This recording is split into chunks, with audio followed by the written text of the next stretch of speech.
Entendre certaines phrases constamment quand on est psy, c'est agaçant, non? Franchement, vous en avez pas marre d'entendre des phrases du genre « tu penses pas que je suis fou ?» ou encore « tu vas m'analyser ?» En tant que psy, en réalité, c'est souvent notre quotidien. Et parfois, ça peut être épuisant. C'est un peu comme si toi, t'étais comptable et qu'à chaque fois que tu croises un pote, il te demande de relire sa déclaration d'impôt. Relou, non? Alors c'est vrai que ça peut paraître complètement anodin pour les autres, mais pour les psys, ça peut créer un vrai sentiment de frustration, voire même beaucoup d'agacement. C'est-à-dire que quand tu l'entends 36 fois dans la même soirée, tu peux quand même commencer à devenir légèrement désagréable. Le problème, c'est que certaines phrases peuvent donner justement le sentiment que finalement nos compétences sont clairement remises en cause ou que personne ne comprend vraiment ce qu'on fait. Alors dans cette vidéo, moi je vous propose de vous parler de 3 phrases à ne surtout pas dire à un psychologue si vous voulez pas qu'il soit agacé ou désagréable, et je vous propose justement de voir qu'est-ce que vous pouvez répondre quand vous entendez ce genre de phrase. Mais juste avant, abonnez-vous à ma chaîne si c'est pas déjà fait, mettez-moi un petit pouce pour m'encourager et dites-moi en commentaire quelle est la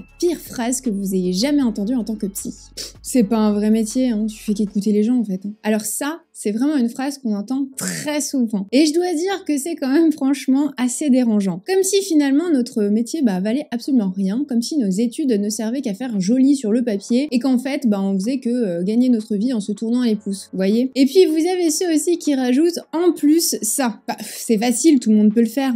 En réalité, non. Écouter les gens, c'est pas à la portée de tout le monde. Être à l'écoute, ça s'improvise pas. Déjà, la psychologie, c'est une discipline scientifique qui demande 5 années d'études au minimum, et c'est pas pour faire joli. Ça demande un vrai travail de recherche et de formation continue pour se maintenir à jour avec les dernières avancées scientifiques dans le domaine. C'est aussi pour ça que se former régulièrement après nos études est fondamental. Ensuite, ce que la plupart des gens ignorent, c'est que le travail avec les patients exige une grande empathie, de la patience, de l'écoute active et de la neutralité. Et ça, c'est pas facile parce qu'on a tendance à juger régulièrement, donc la neutralité, c'est pas donné à tout le monde. Et écouter en tant que psy, c'est pas écouter en tant qu'ami, que conjoint, que fille, que sœur, etc. Non, ça n'a rien à voir. Là, on parle d'écoute active. C'est une technique essentielle qui permet aux patients d'exprimer leurs émotions et leurs pensées. Ça implique justement d'être attentif aux comportements non-verbaux aussi, d'être psychiquement disponible et présent, d'être pleinement là. Et pas dans vos pensées, vous l'aurez compris. Il faut aussi savoir rebondir, poser des questions, reformuler. Ça demande une double attention parce que c'est aussi être à l'écoute en fait de son propre contre-transfert. Et faire les deux, je peux vous dire que c'est pas simple et ça s'apprend. Donc une écoute active, c'est vraiment pas simple. C'est pour ça qu'on l'apprend du coup pendant plusieurs années et que quand on voit 6, 8, 10 patients dans la même journée, on est crevé parce qu'en fait ça nous demande énormément d'énergie. Et puis aussi, on est tout le temps en train de s'adapter aux besoins des patients et à ce qu'il y a de nouveau parce que oui, il y a du temps en fait qui se passe entre les séances, donc il peut se passer beaucoup de choses pour le patient qui peuvent changer leurs objectifs ou leurs priorités par exemple. On doit parfois aussi faire des diagnostics précis,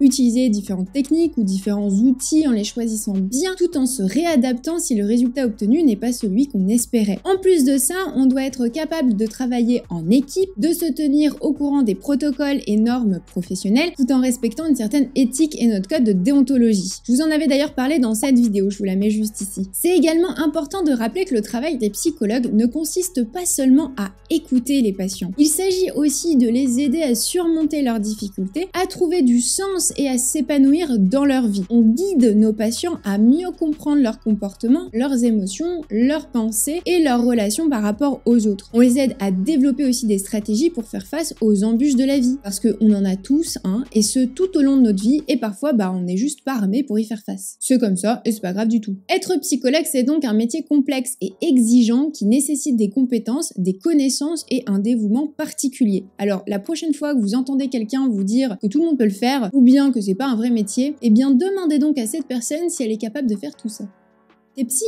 Ah, tu veux m'analyser? Mais alors cette phrase, vraiment, je n'en peux plus. Dites-moi en commentaire le nombre de fois que vous l'avez entendue. C'est comme si toi, finalement, en tant que banquier, tu passais ton temps à compter de l'argent, ou en tant que boulanger, tu passais ton temps à faire du pain, vous voyez? En tant que psychologue, on n'est pas en train d'analyser les autres tout le temps. On le fait uniquement dans le cadre de notre travail, comme tout le monde. Je crois qu'il est important de désacraliser justement l'image du psychologue en rappelant aux gens qu'être psy, c'est finalement qu'un métier, c'est pas une identité. Je ne sors sors pas de chez moi en étant psychologue, je vais pas faire mes courses en étant psychologue. C'est important de bien faire la part des choses. Et parfois, il y a aussi ceux qui pensent qu'un psychologue peut lire dans les pensées ou être devin. Bah là, c'est pareil, hein, je suis pas Madame Irma ou médium.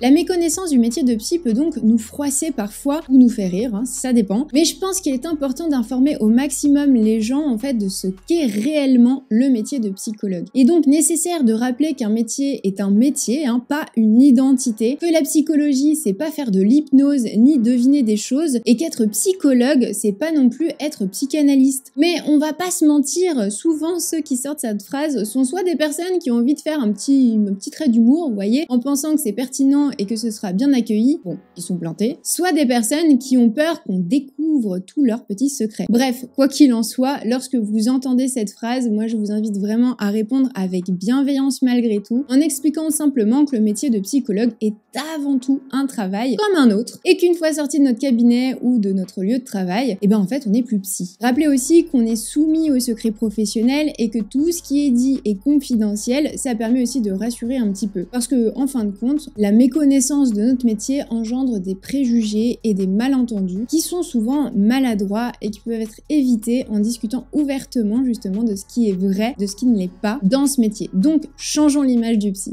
J'ai une copine qui s'est séparée de son mec du jour au lendemain, sans prévenir. C'était dingue, on n'a pas du tout compris.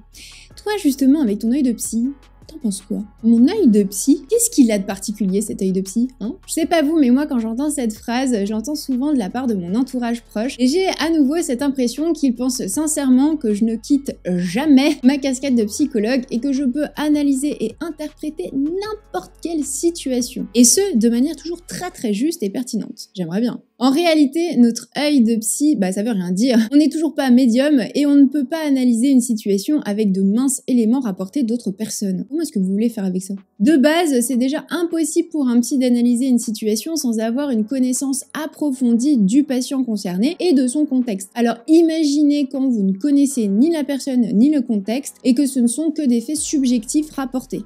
Ce qu'il est important de rappeler, c'est qu'en tant que professionnel, on est formé pour établir une relation de confiance avec notre patient, pour être à l'écoute de ses difficultés, tout en respectant ses limites et en travaillant en collaboration avec lui pour trouver des solutions. C'est une démarche qui prend du temps et qui nécessite forcément un lien avec le patient. Il est donc aucunement question d'analyser des situations à la sauvette, sans parler du fait qu'essayer de comprendre ou d'interpréter une situation sans avoir toutes les informations pertinentes, ça peut être dangereux, ou conduire du coup à des conclusions fausses ou inappropriées. Puis honnêtement, ce serait quand même un peu de la psychologie de comptoir, vous trouvez pas? Vous savez, il y a une règle aussi importante en tant que psy, c'est qu'on ne reçoit pas de patients qui ont un lien avec nous, que ce soit proche ou éloigné, comme par exemple l'ami d'une amie. On est donc soumis à des règles strictes en matière de confidentialité et de respect de la vie privée de nos patients. Ça signifie qu'on ne peut pas divulguer d'informations à qui que ce soit, hors professionnel médical et sous l'accord du patient. Cette règle de confidentialité est essentielle pour créer justement une relation de confiance avec son patient. Ils doivent être sûrs justement que ce qu'ils disent en séance ne sera pas divulgué à d'autres personnes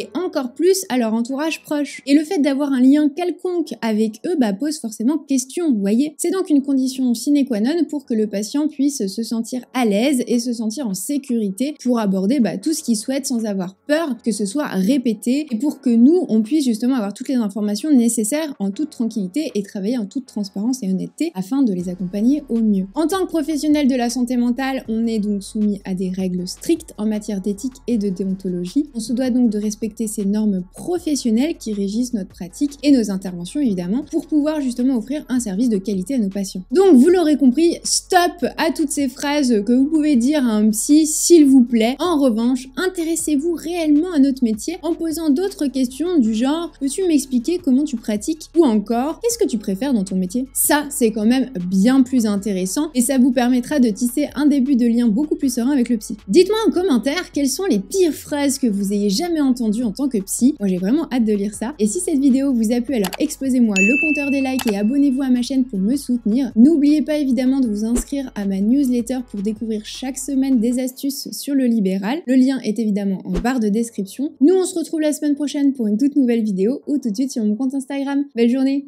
ciao ciao.